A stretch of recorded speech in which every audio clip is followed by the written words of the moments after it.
Hey guys, if you're trying to pick the right Linux distro, you've probably seen people comparing Nobara Linux and Linux Mint. They're both great, but they're built for completely different types of users. So let's break it down simply and help you choose the one that actually fits your setup. Let's start with Linux Mint, because it's one of the easiest and most beginner-friendly distros out there. Mint is all about stability, simplicity, and that familiar Windows-like feel. The Cinnamon desktop makes switching from Windows super smooth. You get a taskbar, a menu, a system tray, and everything works right out of the box.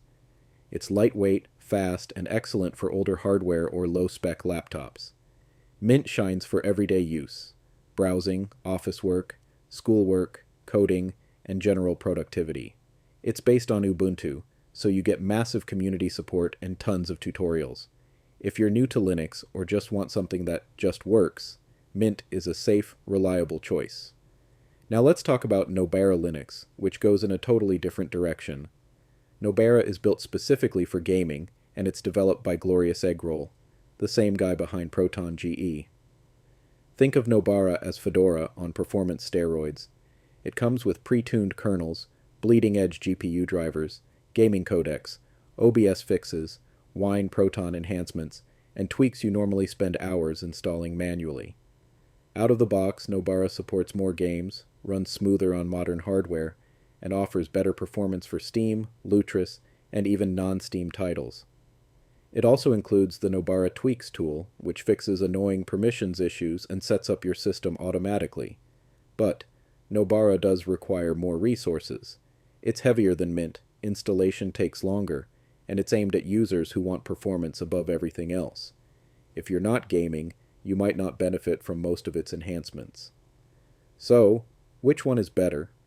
Choose Linux Mint if you want a beginner-friendly, stable, lightweight desktop that works out of the box and feels familiar. It's perfect for productivity, coding, school, older machines, and anyone switching from Windows.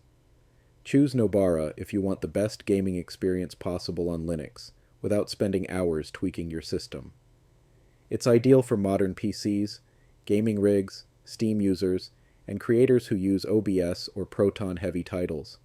Here's the bottom line: Linux Mint is the easy, reliable, everyday choice.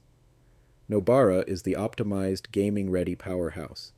If this comparison helped you out, hit like and subscribe. I break down the most talked about distros and tech tools every week.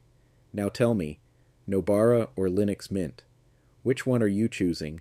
Drop your pick in the comments.